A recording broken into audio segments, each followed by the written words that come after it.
Chaque jour, Charles et Carole vous présentent la leçon de l'école du sabbat.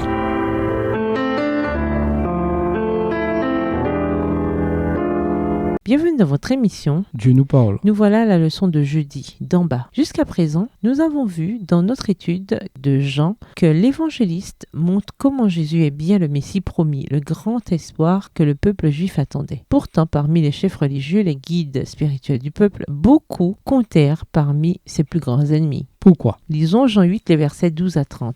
Quelle est la dynamique entre Jésus et ses chefs religieux ici? Quels textes permettent d'expliquer pourquoi beaucoup l'ont rejeté? Jean 8, les versets 12 à 30.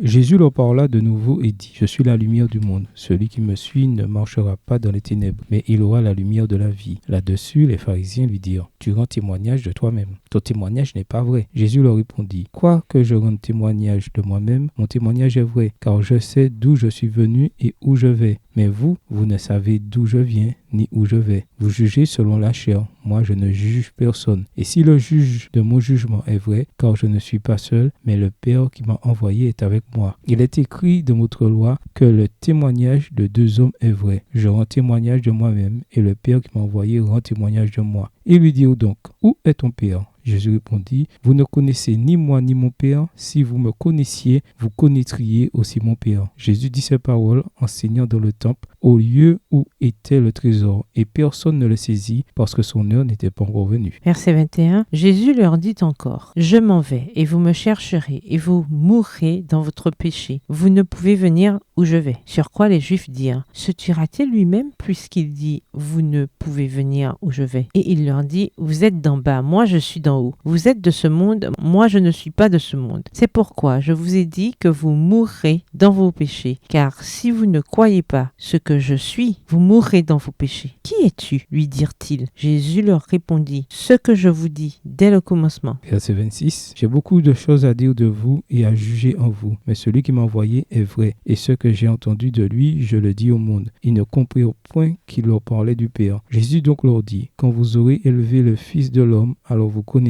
ce que je suis, et que je ne fais rien de moi-même, mais que je parle selon ce que le Père m'a enseigné. Celui qui m'a envoyé est avec moi. Il ne m'a pas laissé seul, parce que je fais toujours ce qui lui est agréable. Comme Jésus parlait ainsi, plusieurs crurent en lui. Jésus dit qu'ils ne le connaissent pas et qu'ils ne connaissent pas le Père. Jean 8, le verset 19. Ces hommes auraient pourtant dû connaître les deux, mais ils se leurraient. Ils étaient trop accaparés par leur tradition et leur philosophie. Ils rejetèrent Jésus malgré toutes les choses qu'il disait et faisait et qui révélaient le Père avec tant de puissance. Deuxièmement, Jésus leur dit: Vous êtes d'en bas. Jean 8, verset 23. Autrement dit, tout religieux qu'ils étaient, ils n'étaient pas spirituels ni pieux. Ils avaient une forme de piété. 2 Timothée 3, verset 5. Mais c'est tout. Ils avaient une piété extérieure, mais une incrédulité intérieure. Ce n'était pas nouveau. Ce peuple s'approche de moi. Il m'honore de la bouche et des lèvres, mais son cœur est éloigné de moi. Et la crainte qu'il a de moi n'est qu'un commandement humain. Ésaïe 29, le verset 13 dans la version second 21.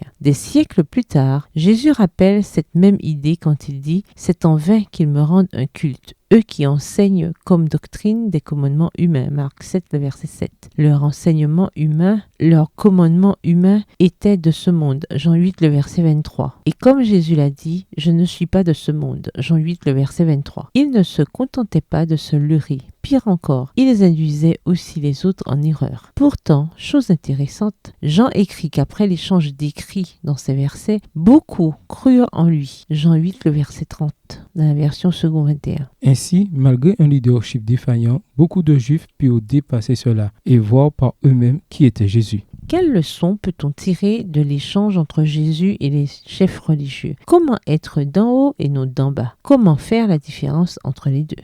Au revoir. Et à demain si Dieu veut. Dieu nous parle. Chaque jour, Charles et Carole vous présentent la leçon de l'école du sabbat.